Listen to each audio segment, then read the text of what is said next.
Tom, thanks very much. And for Adam, consistency has always been the name of the game. He prides himself in being a consistent baseball player day in, day out, month in, season in, and career-wise. And, Jim, that's exactly what he's been. Well, he really has. And, I think one of the great things the Orioles did is they recognized that early on, and they extended his contract. So, a lot of times, especially in this day and age, and we talked about Cal played his whole career.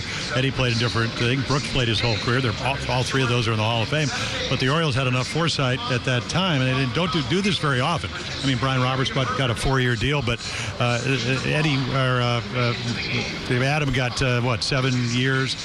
He's going to play through next year, and boy, what a treat! Not only for us here in the booth, but for the Oriole fans to see him play. And he does set the tone for this ball club because he does come to the ballpark. He understands that not only is he a leader when he gets up to home plate in center field, but also in the clubhouse, and he's done a marvelous job. And in the community, he's been a great role model. Let's talk a little bit about the American League East. They used to be the Beast. They're not the Beast right now, as they are struggling. Every team in the American League East is playing a little less than 500 baseball. You take a look at the records these teams have.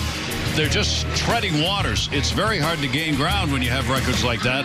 And I was looking at something. One of the reasons why it's been that way, not one of the teams in the American League East has a winning record on the road.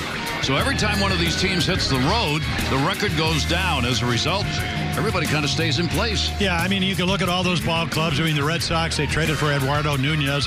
But again, the minute they get him, after calling up Rafael Devers, a young hitter out of AA, they go, well, Nunez really doesn't have enough power to play in the American League East, whatever, even though he was an all-star last year. He's hitting over 300. He's stolen 17 bases. So all the teams are flawed. The Yankees, they got Todd Frazier. Toronto, they've been really underwater. Underwater. I just haven't played up to their capabilities. They've had all kinds of injuries.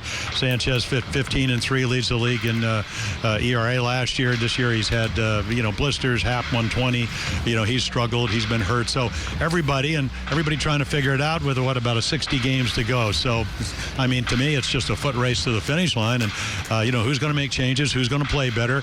Are the Orioles? Is the starting pitching? Is Jimenez going to show up today and be the guy he was against Toronto, or is he going to be the guy with an ERA of over 7 runs a game? So everybody's got their problems, and it actually develops into really having a great race because nobody's really been able to be the best team. Orioles have a chance to improve on their road record. Rubber match, of course, today, so they could pick up a road series win. Tom and Rick, that's what they'll be after here this afternoon.